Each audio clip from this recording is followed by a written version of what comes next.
सभी भाइयों बहनों के आपके अपने चैनल वाईसीटी बुक्स में एक बार फिर से स्वागत है।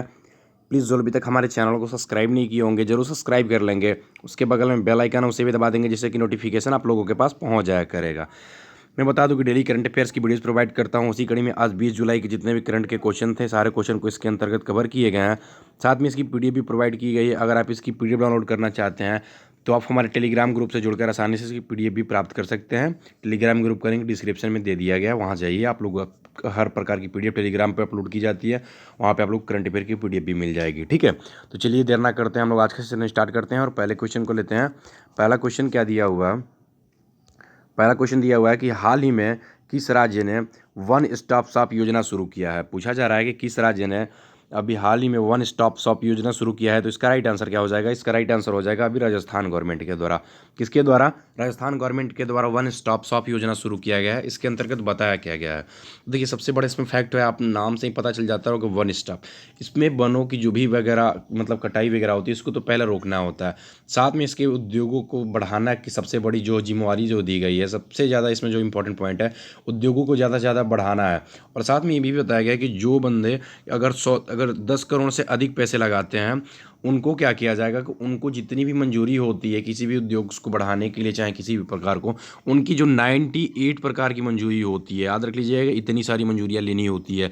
ये जो मंजूरियाँ हैं उनको क्या करना होता है कि पास करना होता है। उसके बाद से वो अपने उद्योगों को मतलब सही तरीके से डेवलप कर पाते हैं। तो ये सारी मंजूरियाँ उनको क्या कर दी जाएंगी? प्रोवाइड कर दी जाएंगी फ्री में, जिसकी वजह से क्या करेंगे कि वो आसानी से उद्योगों को बढ़ा सकेंगे।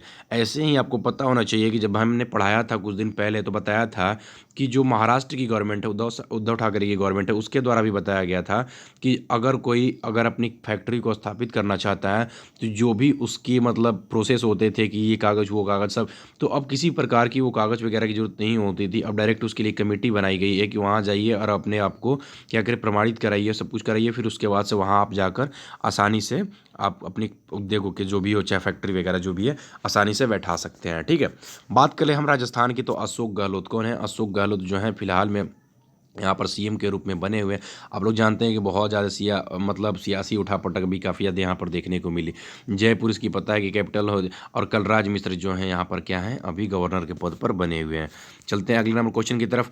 अगला नंबर क्वेश्चन क्या दिया हुआ है कि हाल ही में किसे एसबीआई जनरल इंश्योरेंस के एमडी एंड सीईओ के रूप में नियुक्त किया गया है। पूछा जा रहा है कि एसबीआई जनरल इंश्योरेंस के एमडी एंड सीईओ किसे नियुक्त किया गया है। जिसका राइट आंसर क्या हो जाएगा? पीसी कांडपाल को। किसको? पीसी कांडपाल को अभी क्या किया गया? एसबीआई जनरल इंश्योरेंस का थोड़ा सा नाम कंट्रोडिक्शन हो सकता है, पॉइंट भी थोड़ी सी अलग हो सकती है, पढ़ने में थोड़ा सा अलग लग सकता है, इसलिए कि पेपर में जब आएगा तो कन्फ्यूजन हो सकता है। 2 पॉइंट यहाँ पर जान लीजिए। यहाँ पे एसबीआई जनरल इंश्योरेंस के एमडी एंड सीईओ की बात कर रहा है, पीसी कांडपाल हो गए। लेकिन अश्वनी कुमार की जब बात करेगा कि अश्वनी कुमार को क्या है, तो अभी कुछ दिन पहले ही हम लोगों ने पढ़ा था कि इनको एसबीआई कार्ड्स का, किसका? एसबीआई कार्ड्स का इनको अभी क्या किया गया था कि हाल ही में अभी नियुक्त किया गया था इनको एमडी एंड सीईओ के रूप में। उसके अलावा मैं बात कर लूँ कि किसका स्थान लेंगे पीसी कांडपाल, तो ये भूषण महापात्रा का स्थान लेंगे। किसका? भूषण महापात्रा का स्थान लेंगे। और श्याम श्रीनिवास के बारे में बात कर लें तो इनको अभी हाल ही में कहाँ का, तो इनको अभी फेडरल बैंक का, कहाँ का? फेडरल बैंक का एमडी एंड सीईओ के रूप में नियुक्त किया गया है। जो भी पॉइंट बनते हैं यहाँ से जरूर ध्यान दीजिएगा। चलते हैं, अच्छा बात कर ले थोड़ा सा, हम अगर जब बात किए हैं एसबीआई की, तो एसबीआई की स्थापना कब हुई थी? 1955 में इसकी स्थापना हुई थी। रजनीश कुमार, कौन? रजनीश कुमार इसके फिलहाल में हेड बने हुए हैं। और हेडक्वार्टर कहाँ पे है? तो मुंबई में इसका हेडक्वार्टर है। चलते हैं अगले नंबर क्वेश्चन की तरफ। अगला नंबर क्वेश्चन क्या दिया हुआ है कि हाल ही में किस अभिनेता के द्वारा प्रवासी रोजगार ऐप शुरू किया गया है। पूछा जा रहा है कि किस नेता के द्वारा, अभिनेता दिया है, माफ़ कीजिएगा, इस अभिनेता के द्वारा प्रवासी रोजगार ऐप शुरू किया गया है। तो इसका राइट आंसर क्या हो जाएगा? सोनू सूद के द्वारा। देखिए, नाम आप लोगों की काफ़ी ज़्यादा सुने होंगे। लॉकडाउन की वजह से जितने भी लोगों को, प्रवासी लोग थे, उनको घरों पर पहुँचाने वगैरह में बहुत ज़्यादा जो मदद किया गया था वो सोनू सूद के द्वारा किया गया था। बहुत सारी बसें वगैरह चाहे लोगों को घर तक पहुँचाने में बहुत ज़्यादा इनका अहम हाथ रहा। पूरी पूरी अगर बात करें पूरी फिल्म इंडस्ट्री में सबसे बड़ा कोई किसी का हाथ रहा था। देखिए, बड़े बड़े आप लोगों के नाम सुनने को मिलता है, अमिताभ बच्चन, सलमान खान, आमिर खान, शाहरुख खान, लेकिन ये लोग सारे लोग मतलब इनके आगे दब गए। इस कोविड-19 की वजह से सबसे ज़्यादा आगे आकर इन्होंने क्या किया कि मदद किया। बात कर ले रहे हैं कि हम सोनू सूद के द्वारा जो किया गया है प्रवासी रोजगार ऐप को क्या किया गया है, इसको बनाया गया है। ठीक है, चलते हैं अगले नंबर क्वेश्चन की तरफ। अगला नंबर क्वेश्चन, प्रवासी आप मतलब समझ सकते हैं उसमें लोगों को ज़्यादा से ज़्यादा रोजगार देने की बात कही गई थी। बात कर लें, क्वेश्चन क्या दिया है 4 कि हाल ही में किस देश के द्वारा मंगल अभियान प्रक्षेपित किया गया। देखिए बहुत इंपॉर्टेंट क्वेश्चन है ये। क्वेश्चन आप लोगों के 100% पेपर में देखने को मिलेगा। देखिए मंगल अभियान प्रक्षेपित किसके द्वारा किया गया है, तो ये चीन के द्वारा किया गया है। पहले उसका नाम भी जान लीजिए, किसके द्वारा किया गया, चीन के द्वारा किया गया।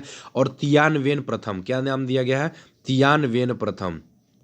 अच्छा, आप लोगों को पता होना चाहिए कि जब भारत ने मंगलयान को क्या किया था, प्रक्षेपित किया था, तियानवेन प्रथम नाम है इसका। ठीक है, तो सबसे ज़्यादा इंपॉर्टेंट जो बना है कि भारत के द्वारा कब मंगलयान को प्रक्षेपित किया गया था, तो 2014 में किया गया था। और पहली बार में ही क्या हुआ था कि भारत सफल हो गया था पहली बार में ही। लेकिन अभी जो चाइना के द्वारा किया गया है वो तियानवेन प्रथम को किया गया है। हालांकि इसके पहले भी चाइना के द्वारा किया गया था, चाइना और रसिया के संयुक्त मतलब साझेदारी के साथ किया गया था, लेकिन वो भी क्या हुआ था, असफल हुआ था। हालांकि इसको देखते हैं कि ये क्या होता है, सफल होता है कि नहीं, ये तो कुछ दिन बाद पता चल ही जाएगा। तो आपको पता होता है कि मंगल अभियान प्रक्षेपित क्यों किया जाता है, तो वहाँ की चट्टान, मृदा, जल आदि की जानकारी को एकत्र करने के लिए अभी क्या किया गया है कि मंगल अभियान को प्रक्षेपित किया गया है चीन के द्वारा। ठीक है, इंपॉर्टेंट पॉइंट है, ये जरूर ध्यान दीजिएगा। चलते हैं अगले नंबर क्वेश्चन की तरफ। अगला नंबर क्वेश्चन क्या दिया हुआ है कि हाल ही में एसोचैम ने किसके साथ समझौता किया है। पूछा जा रहा है कि एसोचैम ने किसके साथ समझौता किया है, तो इसका राइट आंसर क्या हो जाएगा, सेवलॉन के साथ समझौता किया है। किसके साथ समझौता किया गया है, तो सेवलॉन के साथ अभी हाल ही में एसोचैम ने समझौता किया है। और इसमें क्या बताया गया, तो देखिए इनलेस टू वीकनेस, क्या है, इनलेस टू वीकनेस के लिए अभी क्या किया गया है, एसोचैम के साथ समझौता किया गया है। अच्छा देखिए, मैं थोड़ा सा एक पॉइंट और भी यहाँ पे बता दूं, जब एसोचैम की बात आई है हम लोगों ने ये तो जान लिया। अभी बात कर ले रहे हैं कि कुछ दिन पहले मैंने बताया था कि अभी मसालों का जो निर्यात है उस पर एसोचैम ने बताया है कि उसमें ज़्यादा अभी कितना बढ़ोतरी हो सकती है, उसमें 29% तक की क्या हो सकती है, रियायत का जो शुल्क है उसमें 29% तक की वृद्धि हो सकती है। एसोचैम की बात कर ले तो इसकी स्थापना कब हुई थी, 1920 में इसकी स्थापना हुई थी। हेडक्वार्टर न्यू दिल्ली में है। और बात कर लें कि हेड कौन है, तो निरंजन जो है फिलहाल में इसके हेड के रूप में बने हुए हैं।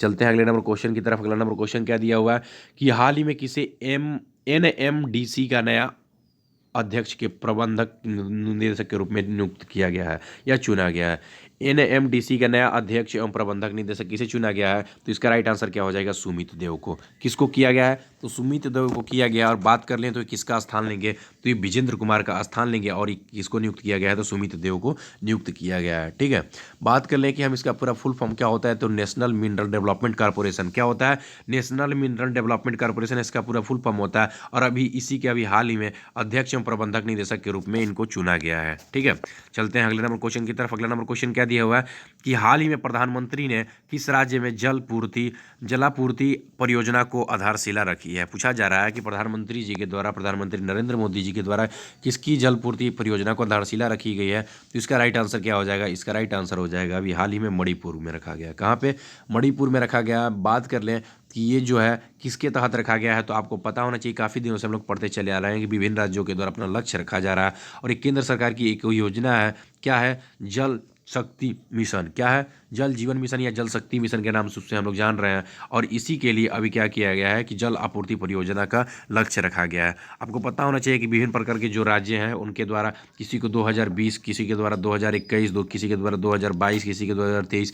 हालांकि इसका जो डेडलाइन टाइम है, मतलब इसका लास्ट समय है जो केंद्र सरकार के द्वारा जो रखा गया, जो 2024 रखा गया है। 2024 के भीतर विभिन्न राज्यों को अपने अपने राज्यों, नगरों, जो भी छोटे छोटे कस्बे वगैरह जहाँ भी है, मतलब पूरे ऑल ओवर राज्य के हर जगहों में 100% शुद्ध जल को पहुंचाने की बात रखी गई है। ठीक है, तो इंपॉर्टेंट पॉइंट है, इसे जरूर ध्यान दीजिएगा। मणिपुर की बात कर ले तो मणिपुर की जो कैपिटल है इम्फाल है, इम्फाल। और यहाँ के फिलहाल में CM कौन है, तो N बीरेन सिंह है। कौन है, N बीरेन सिंह है। बात कर ले यहाँ पर अभी गवर्नर के पद पर कौन है, डॉक्टर नजमा हेपतुल्ला। क्यों, डॉक्टर नजमा हेपतुल्ला जो है फिलहाल में यहाँ पर गवर्नर के पद पर बनी हुई है। चलते हैं अगले नंबर क्वेश्चन की तरफ। अगला नंबर क्वेश्चन क्या दिया भाई कि हाल ही में ITUC के द्वारा जारी किए गए ग्लोबल राइट इंडेक्स 2020 में भारत का स्थान क्या हुआ और कौन सा स्थान प्राप्त हुआ, तो इसका राइट आंसर क्या हो जाएगा, स्केल 5 प्राप्त हुआ। ये स्केल 5 मतलब सबसे गंदी स्केल के रूप में भारत को रखा गया। इसमें ये बताया गया है कि जो भी स्थिति है, मतलब जो लोग मजदूर वगैरह फैक्ट्री वगैरह कारखानों वगैरह में कार्य करते हैं उनको किस स्तर पे, याद रख लीजिएगा, उनको किस स्तर पे क्या किया गया है कि मतलब उनके सुविधाओं को दिया जाता है, उनके खाने पान, चाहे वो बहुत सारे मजदूर होते हैं अपनी फैमिली वगैरह को लेकर जाते हैं तो उनको किस तरह से देखभाल किया जाता है। इसी के आधार पर अभी ITUC के द्वारा क्या किया गया, ग्लोबल राइट्स इंडेक्स जारी किया गया, उसमें भारत को अभी रखा गया स्केल 5। हालांकि अच्छे अच्छे शहरों को भी 3 और 4 में रखा गया, सारे नहीं देशों को रखा गया है। जो प्रथम और द्वितीय में अगर आप देखने चाहेंगे तो उसमें स्वीडन वगैरह जैसे वो सब, नॉर्वे वगैरह जैसे ऐसे देश हैं जिनमें इनको रखा गया है। ठीक है, तो इंपॉर्टेंट पॉइंट है। चलते हैं अगला नंबर क्वेश्चन की तरफ। अगला नंबर क्वेश्चन क्या दिया हुआ है कि हाल ही में किसके द्वारा नेशनल ट्रांजिट पास सिस्टम की शुरुआत किया गया है। पूछा जा रहा है कि नेशनल ट्रांजिट पास सिस्टम किसके द्वारा शुरुआत किया गया है, तो इसका राइट आंसर क्या हो जाएगा, अभी प्रकाश जावड़ेकर के द्वारा शुरुआत किया गया। पूरे देश में वन उपज के लिए अभी आवाजाही जो भी चीज़ें, बांस वगैरह, बम्बू वगैरह जो भी चीज़ें होती है, उसको आवाजाही पर किसी प्रकार की रोक ना हो और उसको आसानी से इसको एक जगह से दूसरे जगह भेजा जा सके, इसी के लिए प्रकाश जावड़ेकर के द्वारा नेशनल ट्रांजिट पास सिस्टम की शुरुआत किया गया है। ठीक है, चलते हैं अगला नंबर क्वेश्चन की तरफ। अगला नंबर क्वेश्चन क्या दिया हुआ है कि हाल ही में किसके नाम पर राज्यसभा में कर्मचारी कल्याण योजना शुरू किया गया है। पूछा जा रहा है कि किसके नाम पर राज्यसभा में कर्मचारी कल्याण योजना शुरू किया गया है, तो इसका राइट आंसर क्या हो जाएगा, अरुण जेटली। अरुण जेटली के नाम पर किया गया है और ये क्या करेंगे कि अरुण जेटली को जो पेंशन मिलती है उसको, उस पेंशन को गरीब बच्चों में क्या किया जाएगा कि वितरित किया जाएगा अब छात्रवृत्ति के रूप में। ठीक है, तो इंपॉर्टेंट पॉइंट है, इसे भी जरूर ध्यान दीजिएगा। चलते हैं कुछ अदर पॉइंट के बारे में डिस्कस कर लेते हैं। क्या दिया हुआ है कि हाल ही में अंतर्राष्ट्रीय रेलवे संघ के उपाध्यक्ष के रूप में किसे चुना गया है, किसे नियुक्त किया गया है, तो अभी अरुण कुमार को। किसको, अरुण कुमार को अंतर्राष्ट्रीय रेलवे संघ के उपाध्यक्ष के रूप में नियुक्त किया गया है। और ये क्वेश्चन 100 में 100% आप लोगों को क्वेश्चन देखने को मिलेगा NTPC व ग्रुप डी में। ठीक है, अभी किसे अंतर्राष्ट्रीय रेलवे संघ उपाध्यक्ष के रूप में नियुक्त किया गया है, तो अरुण कुमार को नियुक्त किया गया है। चलते हैं अगले नंबर क्वेश्चन की तरफ। अगला नंबर पॉइंट क्या दिया हुआ है कि हाल ही में मोहम्मद शाहिद इकबाल को बांग्लादेश नौसेना के प्रमुख के रूप में नियुक्त किया गया है। किसको, मोहम्मद शाहिद इकबाल को क्या किया गया, बांग्लादेश नौसेना के प्रमुख के रूप में नियुक्त किया गया है। ये भी इंपॉर्टेंट पॉइंट है। देखिए, बता दूं कि इसके आंसर की प्रोवाइड की, अगर आप इसकी PDF डाउनलोड करना चाहते हैं तो हमारे टेलीग्राम ग्रुप से जुड़कर आसानी से इसकी PDF भी प्राप्त कर सकते हैं। तो मैक्सिमम लोग हमारे चैनल से जुड़िए, चैनल को सब्सक्राइब कीजिए, वीडियो अच्छा लगे तो लाइक जरूर कीजिएगा। और मैं बता दूं कि YCT आप लोगों के लिए हर प्रकार की बुक्स अवेलेबल कराती है।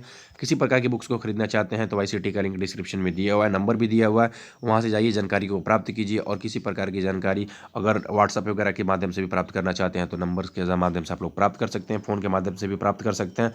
साथ में मैं आप लोगों की एक इंपॉर्टेंट और भी जानकारी दे दूँ कि YCT आप लोगों के लिए और भी विभिन्न प्रकार की जो भी अगर बुक्स नहीं है तो आप लोगों के लिए, आप अगर आप वहाँ पर मैसेज करेंगे तो आपकी बुक्स के लिए अब मतलब जो लड़कों के कहने पर, डिमांड करने पर बुक्स को क्या कर रही है, बना रही है, तो आप लोग उसे जरूर ध्यान दीजिएगा और अपनी बुक्स को डिमांड कर सकते हैं। डिस्क्रिप्शन में नंबर दिया हुआ है जिस पर, तो आप लोगों को बुक्स प्रोवाइड कर दी जाएगी। ठीक है, तो दोस्तों चैनल को सब्सक्राइब कीजिए, वीडियो अच्छा लगे तो लाइक जरूर कीजिएगा। थैंक यू दोस्तों, थैंक यू।